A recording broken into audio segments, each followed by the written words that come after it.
Hey there guys, Gretchen here. So today is Learn How to Play Some Instruments Day. I'm going to introduce you to the instruments that I have and then we will learn how to play them. Are you ready? Yes.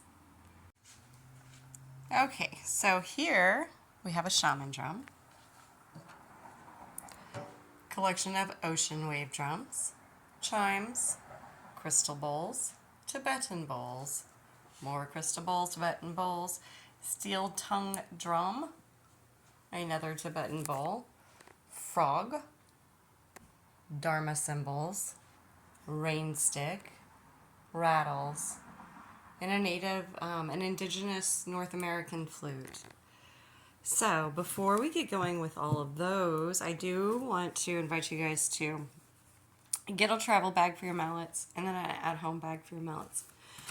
You see these guys are still in there wrapping. You'll find out why in a minute. So we're going to go through the different mallets and such first, and then I'm going to pause this and we'll go through these instruments one at a time. Alright, so you noticed over here the drum has its own. That's because we don't share the drum's mallet. That is his and his alone. Same with frog. Frog doesn't share his mallet either. The shared mallets are going to be, these will be for sound bowls. All of these styles are for sound bowls. Now, different sound bowls resonate with different mallets better. These felt covered ones work best on the metal bowls. On the crystal bowls, you can hear a scraping.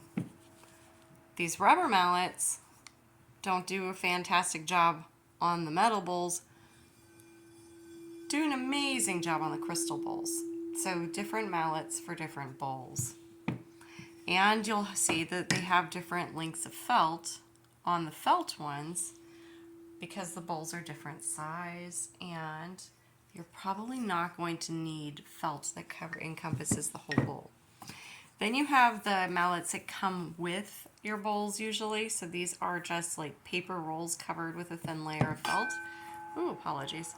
This one has a bit more felt than the other.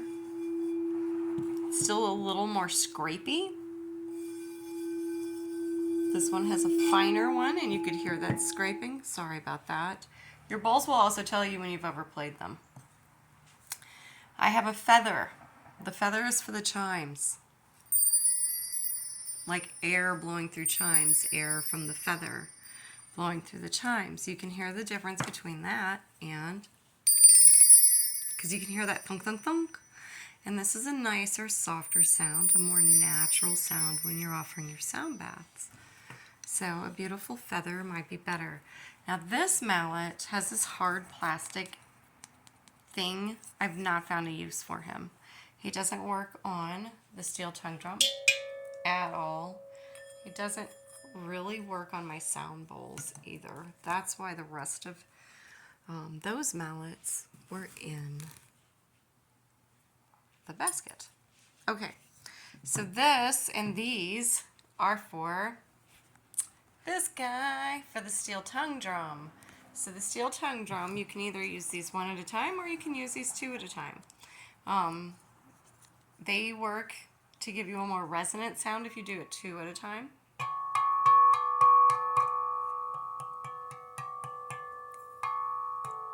And then two. And you can also go back and forth a little bit with those.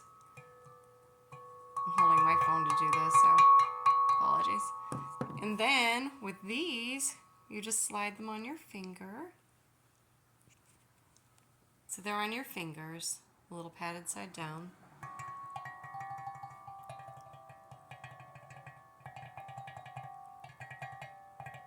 When you want a little faster rhythm, you hear it's not as loud. And you do have that with it too.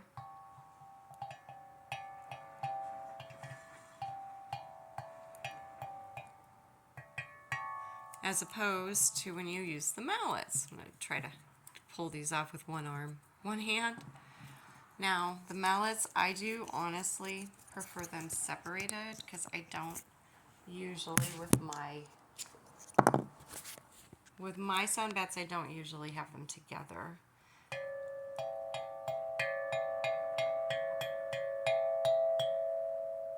All right, you hear how beautiful resonant, what a beautiful resonant sound that is. It's that nice, beautiful tink tink sound, as opposed to the softer funk funk sound with these. So that is a player's preference kind of thing. Over here we have a rain stick, rattles, and a flute. So we do not need mallets for those. All right, I'm going to pause this, set it back on the tripod, and we will get started with how to play these bad boys. All right, grab your stuff. If you have any of these instruments, go ahead and grab them now. Cool. Welcome back. You're a little far away, so I'm hoping that you can hear this. So this is going to be a North American Indigenous Shaman drum. It is a buffalo skin drum. My apologies if this is offensive to vegans. They do make vegan versions of this. The brand I have is Remo. So you see it's got a handle in the back. This one is a nice comfortable size that I can transport it with. You'll find a size that you like the sound of and that is comfortable for you to transport. So you just get your feel, kind of loosely hold your mallet.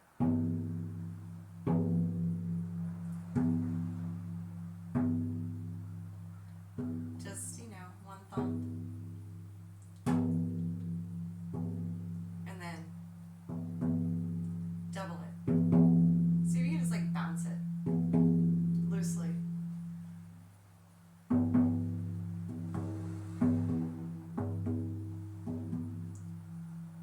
And then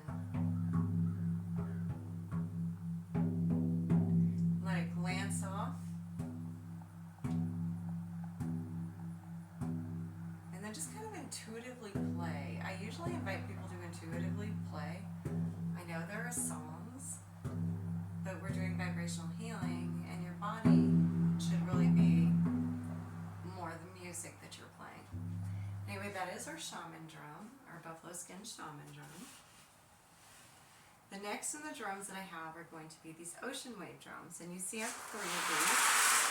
Mine actually came in a set of 4, but I have a 5-year-old granddaughter who took off with the smallest one of these ocean wave drums.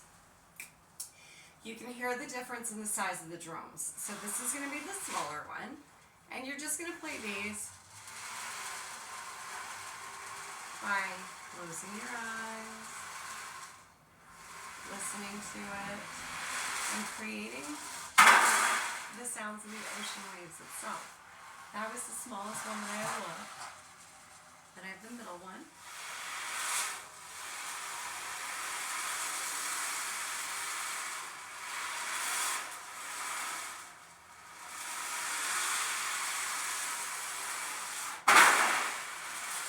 I like thinking the waves crash. Alright, and then the largest one. So the largest one you'll hear the difference in the most.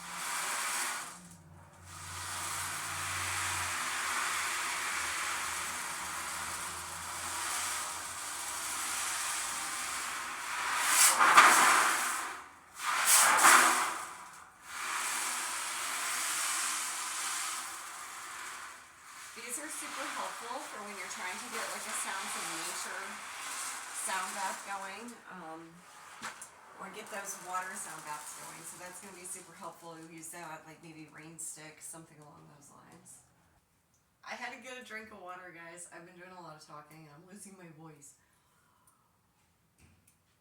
I'm not losing my voice. Okay, so the chimes. We went over how we play those with the feather instead of that plastic mallet. And now you know why these guys are still in this. This is my home mallet basket. And like I said, I do keep the drum mallet with the drum and the frog mallet with the frog because they don't share. So listen again. Okay, did you hear that little thunk thunk thunk? And now listen to this. See, you can't really hear anything other than the chimes because the feather, is nice and light and kind of lifts it up on its own air.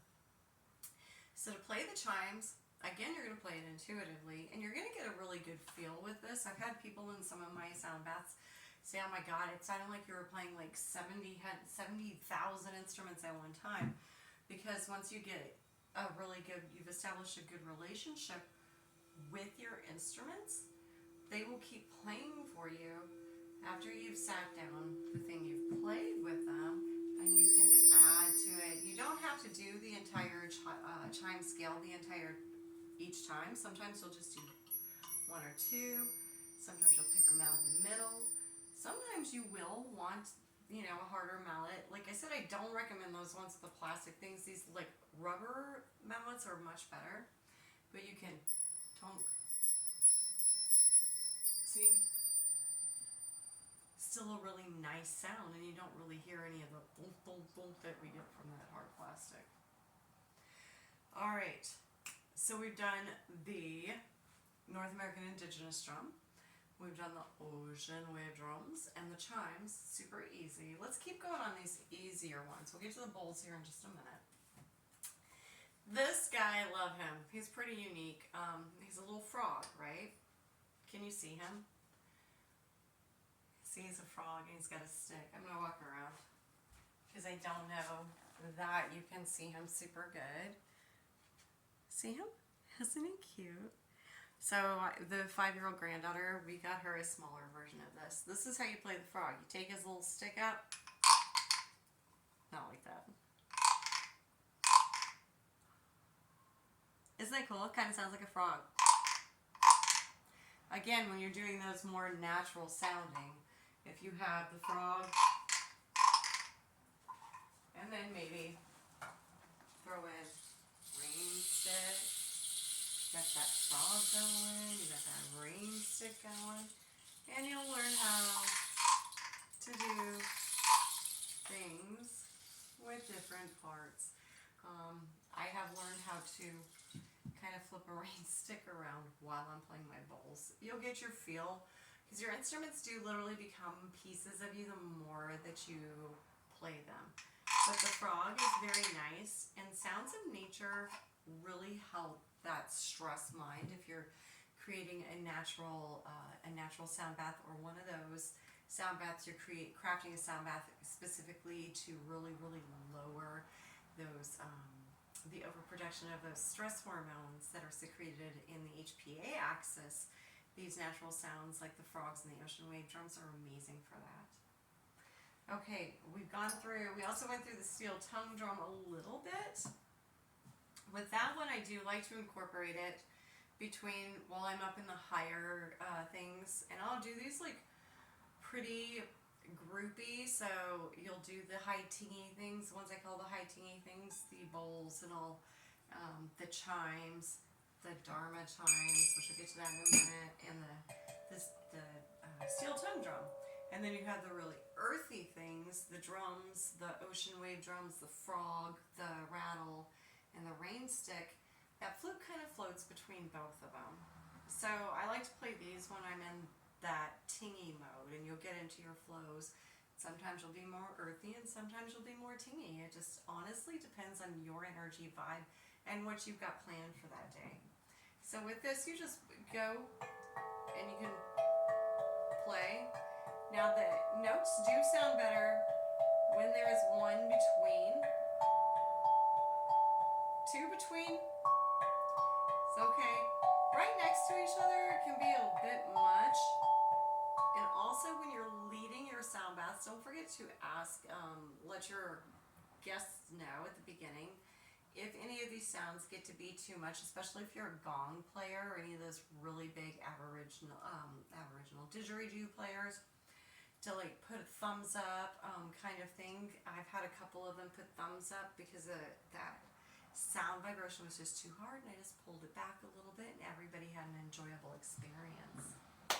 All right, next up, rain sticks. So you pick these up in tourist shops. Your kids, if you have kids that have messed with these on any vacation you've gone to, you did it too. Your parents did it too. These things have been around forever. It's beautiful. Not only does it make a natural sound that is soothing to that stress, those stress centers, but you can literally feel the vibration. in the instrument itself. And you can hear the vibrations. And because the vibrations go the way they do, it's very easy to use in guided imagery because you can picture all of those energies that don't serve you falling away in the same way that the rain stick and things fall through the stick. Now, that being said, you can make your own rain stick and you can make your own ocean drums pretty easily. I did not make mine, but I know there are YouTube tutorials on here. Just YouTube tutorial it if you're a handy person. I'm handy, but not with that. So I have my other handiness. Anyway, you can turn it. You can also use it for percussive if you need a beat and you don't have a rattle. You can use it for a rattle. You can shake it. Go faster with it. Fast. Slow. Super slow. Kind of turn it. And then let it turn through. So you do actually play the rain stick like it's an instrument because it's an instrument. Alright, rattles. This one has smaller, lighter beads in it. Do you hear that? This one has larger, heavier beads. Do you hear the difference? This one's a little softer, harder to shake. This one, whee! But together they make a really great sound. Now these would be more something you would play maybe towards like the middle of your sound bath when they're doing those really big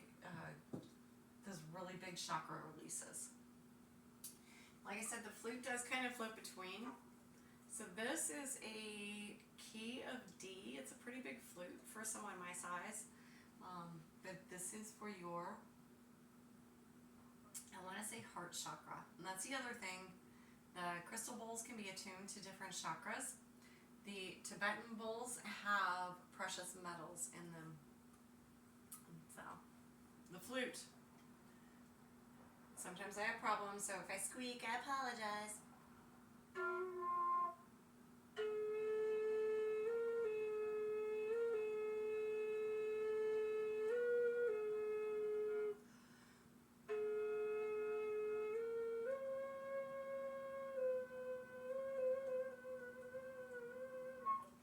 Anyway, the flute takes a lot of practice which I have not given it properly. I live in an apartment and I don't want to be that guy. So I practice when I get out to the park and there's nobody there because I also don't want to be the person that people are like, oh my gosh, could she just stop?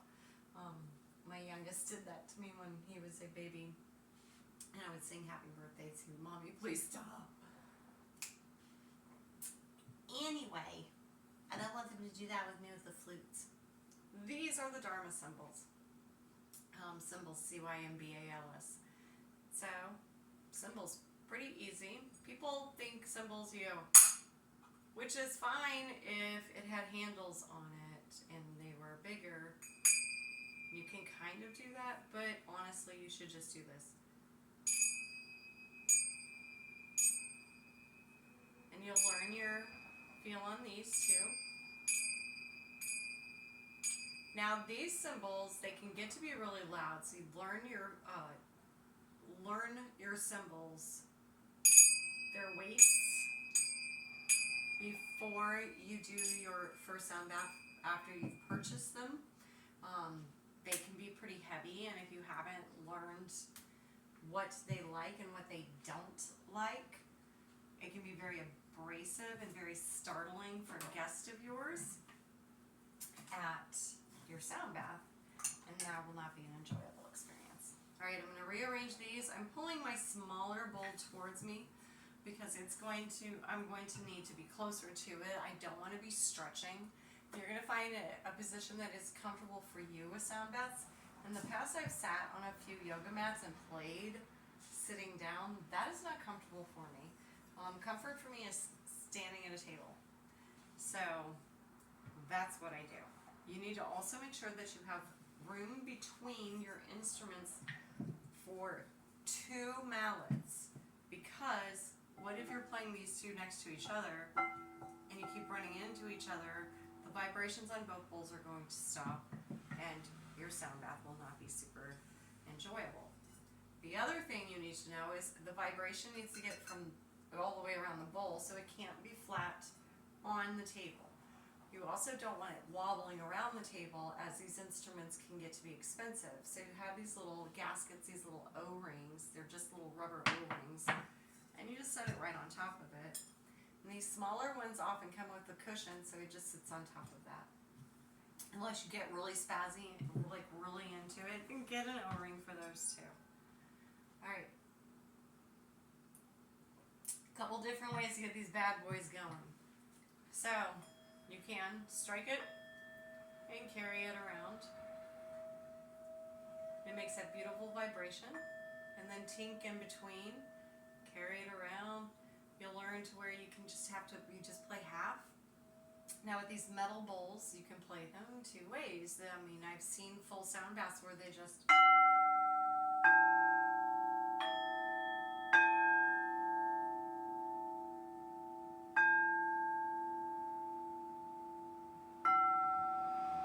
and they just keep going, and they allow those vibrations to continue until they vibrate away, and then they'll add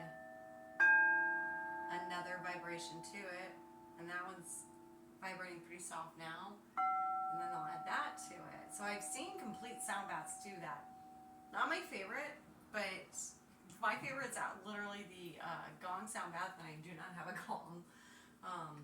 And then after that, I do really like some drums. Alright. And the other way is just to go around and around that rim. And you're going to do this with light pressure. People say, oh, light but firm pressure. It makes no sense, does it? Don't start with light but firm pressure, because that's weird. You shush. This one is pretty difficult to play, so I'm going to use my mallet that has the more felt on it. And I'm going to go all the way around with my mallet, concentrating more on this area, almost at an angle around the rim, but not flat on the rim. So you want it almost at an angle like this, and you drag it around, and around, and around. And when you're at this angle, and you're going around and around, it's going to get louder and louder. When it starts to vibrate, that's your bowl telling you to back up. You can overplay your bowls, and you can break them. It's more difficult to break the metal ones than the crystal ones. But why do you want to break any of them? So you got that going, right? She's a pretty big girl. She'll play for a minute. And then I can get her going. In the same fashion, I'm just going around at that angle where I'm touching the outer rim of that top rim. But I'm not flat at any point, because that will stop that vibration. I just go around and around. And each time I go around, I push just a tiny bit. Let's see, how hard am I pushing? I would say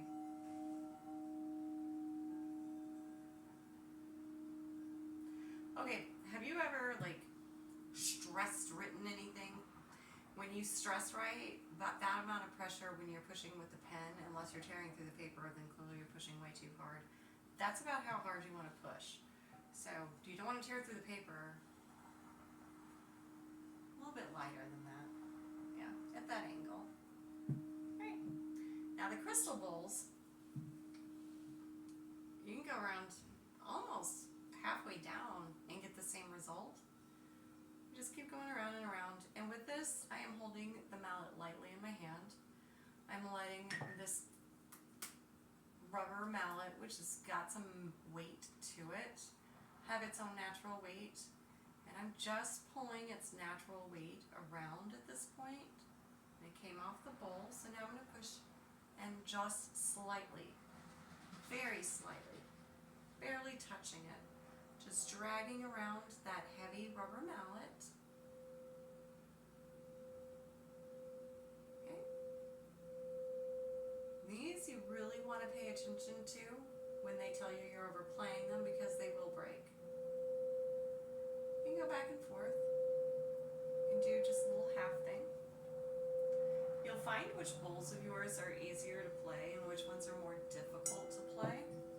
I keep the ones that take a little bit longer to get going on my right side, as my right hand is my dominant hand. So I have that more control that's needed for the ones that take just a bit more to get going. And you see I'm playing multiples, but I'm also playing two different mallets, and I keep the other mallets close by if I want to drop this felt mallet, grab this and play just these crystals for a second. Then maybe I'll pick up this third one and chunk that, get this guy going again.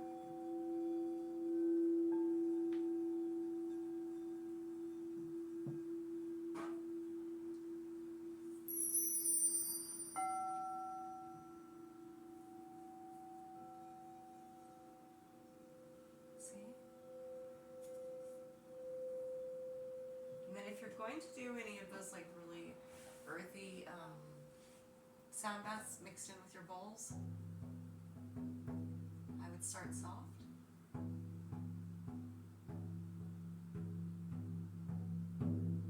Build to it. That might have been too big of a build, too fast. So build to it. Maybe collaborate with other sound bath healers so that you can keep those beautiful bowls, chimes, and those ocean waves, or get the ocean wave and the frog going at the same time. You get that really great boom, boom, boom of the shaman drum.